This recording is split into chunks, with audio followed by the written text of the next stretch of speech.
Today I'm going to continue our journey through the Dictionary Smoky Mountain English, but I'm going to skip over to the B's. We've done 2 videos on the letter A, but today I'm going to skip over to the B's. So the very first entry is baby catcher. That one's pretty obvious. You might know, it's someone a midwife, so that one's really easy. He was called the baby catcher.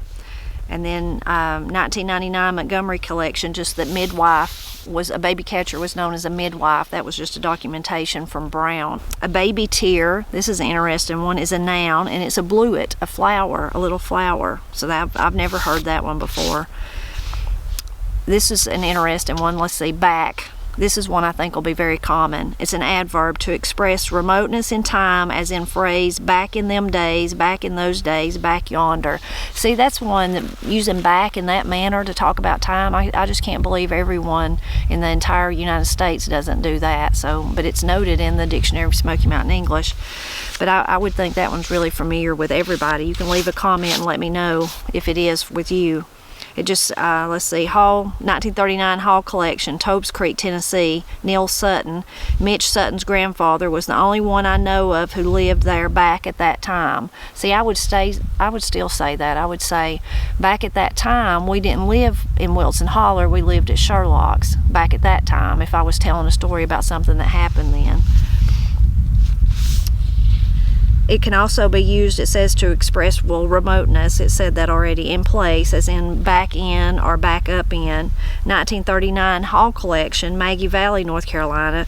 We was right out after him, went back in on Stillwell, and we was a-tracking him. They must have been hunting a bear or something if they were tracking. And then this is another interesting one. I've read this one. I've never heard anyone say it. But back can also be used to address a letter. So back can also be used to mean that. It's a verb. So if you back a letter, you're addressing it. The term was common in the 1930s and was carried over from the days before envelopes, when letters were folded and the address was written on the back before they were mailed, and then sometimes sealed with wax. More recently, a letter was backed only if an envelope was not available. So 1913, Capehart, our Southern Highlanders. In the group that gathered at mealtime, I was often solicited to back envelopes. Paris, my mountains, 1957. My grandfather still says, "Back this letter for me," a phrase unchanged from the days before envelopes, when the address had to be written on the letter itself. So to back an envelope, have you ever heard that one? Let's see, back and forth. See, who wouldn't think that back and forth meant to come and go? I don't know about that one. The back country is a remote area. Backwards, that's really just saying backwards, but you'll hear people say backwards. He's got it on backwards. It's just a different pronunciation of the word backwards, actually. If you backhand somebody, just to smack them in the face. The back house is an outhouse. So other names for it was Johnny, one-holer or two-holer. A backy horse. I've never heard this one. I've never heard it called that. I'm very familiar with it. A piggyback ride given to children. So you know how when you're kids, if you have kids, you'll give them a piggyback ride. And so it says it was called a backy horse. 1999 Montgomery collection, Let's Go Backy Horse. So I've never heard it called that. Some of my favorite memories, though, is riding on the back of Pap's back. Like when we would be walking and I'd get tired, he'd let me ride on his back like that. And I swear, even though I'm 50 years old, I can still remember how it felt, how sure his footsteps were, how he would step, and it was just one of the safest places in the world that I ever felt was riding on Pap's back. But I didn't know it was called backy horse. Backings, you may be familiar with that one, is a noun. It's in making liquor, the weaker alcohol at the end of a distillation run, too low and proof to be considered whiskey. It is either put back in the still and run again, or mixed with the stronger liquor produced at the start of the run. So that one's interesting. Backjaw or back sass, that means to talk back. Back sass, I guess we use that one, back sass. Don't back sass me, like, if you're maybe your teenage child's talking back to you or something. It just says to talk back, reply, same as jaw back. Southern sayings, to talk back. Don't you back jaw me. Montgomery collection, back jaw, and then it was known by Adams, Bush, and Oliver. So that one's an interesting one. Back log or back stick is a large log set at the back of a fireplace, especially one that can continue to throw heat and keep the fire alive through the night. Same as nightstick, a back log. So that was probably when people were using fireplaces for warmth instead of the more, when people began to get wood stoves, then you didn't have to worry so much about it. But then a back log was a large log set at the back that would hold heat and hopefully hold your fire till the next morning. And let's see, we'll find one to say about it. 1935 Shepherd's Cabin in Laurel. The fireplace was 6 foot and took a big backlog that would burn 2 days in medium weather. And that was a big fireplace. So back of, that's kind of like the one we just used, but it's a different one. So back of is preposition of time before or earlier than. I heard him say back of that, way back a few years before, that you could get 4 acres for $1. Man, I wish you could get 4 acres for $1 today, don't you? But that one's really common. I would say that too. Way back, I heard him say back of that. That one's common, would still be really common today in my part of Appalachia. Let's see, back of beyond, that's just a whole phrase. You'll hear people say, if they're talking about they live out in the boonies or something, they might say, I live back of beyond, so even further than beyond, A back set, my husband teases me for saying this one. I say back set. So if someone's sick and then they're improving, they're getting better, and then they kind of get worse again, I say they've took a back set. So he didn't grow up with that one, so he teases me about saying people had a back set. They'll take a back set. But it's relapse of an illness or ailment. 1889, Murphy, Broomsage Cove. I were a-trying to get over that back set. 1939 Hall Collection, Indian Creek. He took the whooping cough along about Christmas time and was out of school for a month, and then he took a back set and was out of school again. So a back set is when you're sick and you kind of get better, but then you get sick again. Backside outward, I've heard people say that one, but not very often. Backside outward. So wearing a garment inside out, or at loose ends, if you're just kind of like you're just all out of sorts, so you're backside outward. Having things go amiss or awry. I wear a sweater around the house. I have an old sweater I wear, and when I take it off and the sleeves go wrong side out. Then the next time I put it on, I don't think about it, and they're like that. So my family teases me a lot about wearing a sweater that's wrong side out. So I guess next time I should tell them if I want to wear it backside outwards, I can. I always say, well, the next time I put it on, it'll be right side out. So every time I take it off, it switches which way it is, Let's see.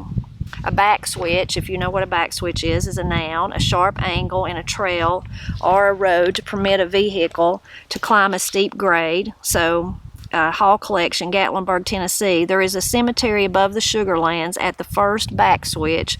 People there are buried over 100 year.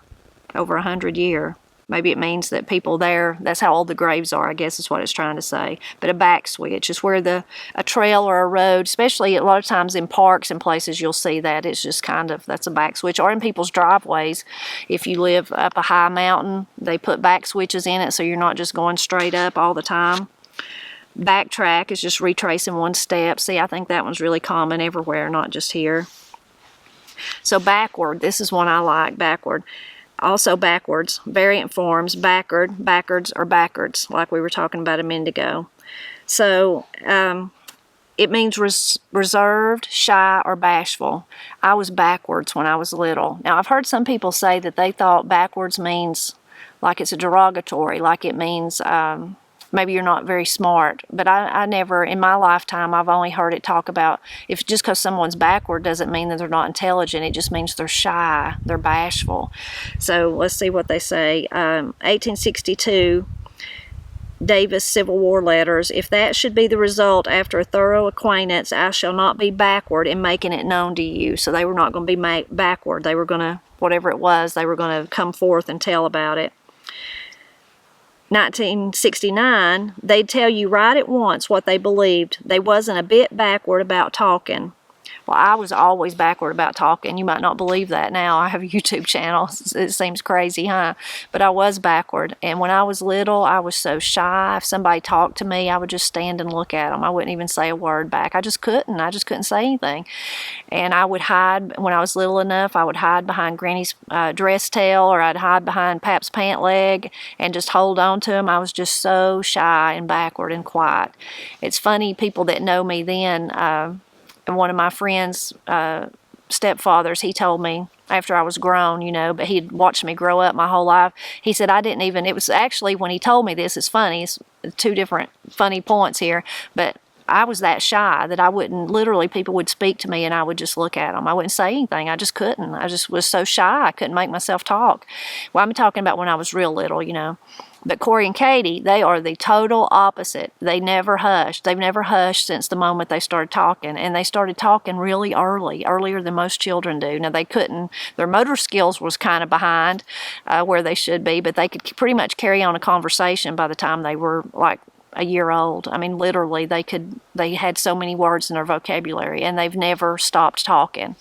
They were both really slow to walk and really slow to crawl, but they could talk. They spent all their energy figuring out how to talk, I reckon. But anyway, so my friend's stepfather, what it was, her kids and my kids were playing together, and that's why he brought up, he said, gosh, you know, you two little girls, you're talkers. I didn't even know your mama could talk till she was a senior in high school. So he was just making a joke, but that's how shy I was, even, you know, around other adults, that I just didn't talk very much at all. But Corey and Katie never hushed, and that's good. I'm glad they never hushed, but I'm not talking bad about them. I love them. I always said I wish I could have been like that, just be free to talk and to share and to, you know, not be backwards. Like I was saying, I was backwards.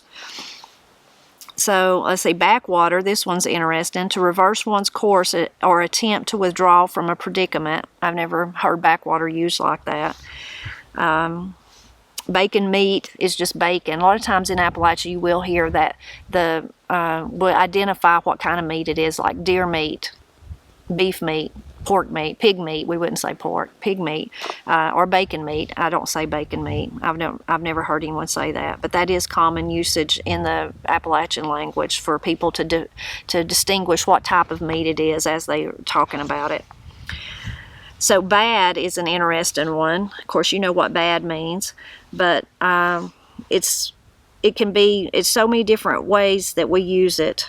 So it can be, one of my favorite ways, is really the only one I'm going to talk about, is very or seriously. So see also bad off or bad sick. So we would, let's see, so like I was talking about Corey and Katie, that's a good one. They're really bad to talk. Well, that means they talk a lot. I was really bad not to talk. So that's a way that we would use it, very seriously. Whenever a fella gets bad lost, the way home is the way he don't think it is. So when you get bad lost, it's like really seriously bad lost, or like them talking, they really seriously like to talk, so they're bad to talk. This water's not bad cold.